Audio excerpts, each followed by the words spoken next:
Halo dulurku, apa kabar? Baik-baik ya.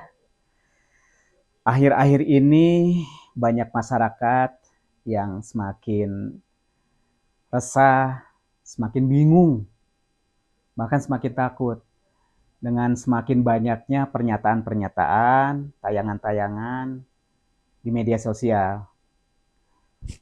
Mas tahu bahwa sebagian besar masyarakat kita belum terlalu bisa membedakan yang mana hoax, yang mana bukan, yang mana hoax, yang mana bukan, yang mana kebenaran, yang mana kebohongan. Mas ingin tanya, apakah kamu pernah dibohongi atau sering dibohongi dan akhirnya kamu tertipu? Bagaimana rasanya? Marahkah? Kecewa? Mas juga ingin tanya nih, karena Mas ingin tahu. Apakah kamu pernah atau sering berbohong? Lalu setelah itu apakah menyesal atau biasa-biasa saja? Atau puas? Wah, kalau puas atau biasa-biasa saja, nanti menjadi kebiasaan loh. Ya, kita perbaiki terus perilaku kita dari hari ke hari. Oke, kebenaran dan kebohongan sulit kita bedakan kadang-kadang. Ya, karena tipis ya, beda tipis. Ada beberapa jenis kebohongan sesuai dengan maksud dan tujuan kebohongan itu dibuat. Yang pertama kebohongan, yang kedua fiksi, yang ketiga rumors, yang keempat hoax. Apa itu kebohongan? Ya, menurut Mas ya, kebohongan adalah pernyataan yang sengaja dibuat agar orang yang diajak bicara mempercayai dengan maksud menipu. Yang kedua, fiksi.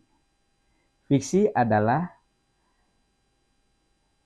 pernyataan yang salah atau rekayasa cerita sebagai khayalan, sebagai cerita khayalan dengan maksud dibuat untuk menghibur. Misalnya cerita pendek, novel, film fiksi, ya, untuk hiburan. Yang ketiga adalah rumors.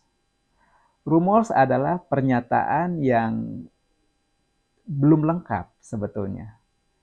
Belum menyampaikan fakta-fakta yang belum lengkap. Dan berita itu sebetulnya tidak perlu kita percayai karena judulnya aja rumors. Ya, rumors pun dibuat untuk hiburan, ya, untuk hiburan ringan. Ada juga April Mop, ada juga prank, ya.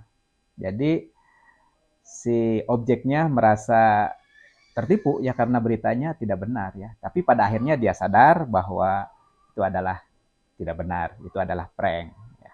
Jadi untuk hiburan belaka. Yang terakhir adalah hoax. Hoax aja adalah pernyataan kebohongan yang sengaja dibuat agar masyarakat menjadi resah, menjadi bingung, bahkan menjadi ketakutan dengan maksud untuk mendapatkan keuntungan material dan non-material. Nah, hoax ini adalah sama dengan kebohongan. Bahkan hoax ini melibatkan masyarakat banyak. Biasanya menggunakan media sosial yang jangkauan terhadap masyarakat banyak. Nah, bagaimana cara membedakan hoax dan bukan hoax? Saran Mas Yuko, tetap gunakan akal, ya, gunakan pikiran, gunakan pengetahuan, cek kebenarannya, cek kepada orang yang mempunyai legalitas berita tersebut, cek sejarahnya, runtutan ceritanya, cari fakta-faktanya, dan dahulukan rasa. Jadi rasa ini selalu harus dilibatkan, karena pikiran mudah terbalut oleh keinginan, bahkan mudah terbalut oleh hawa dan nafsu pada saat menjadi prasangka.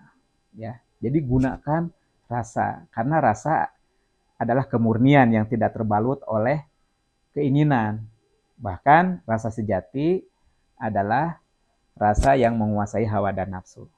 Apabila Anda sudah merasakan kenyamanan, sudah merasakan tenang bahwa berita itu adalah bohong belaka, maka Anda sudah bisa membedakan yang mana hoax, yang mana bukan, yang mana kebohongan, yang mana kebenaran.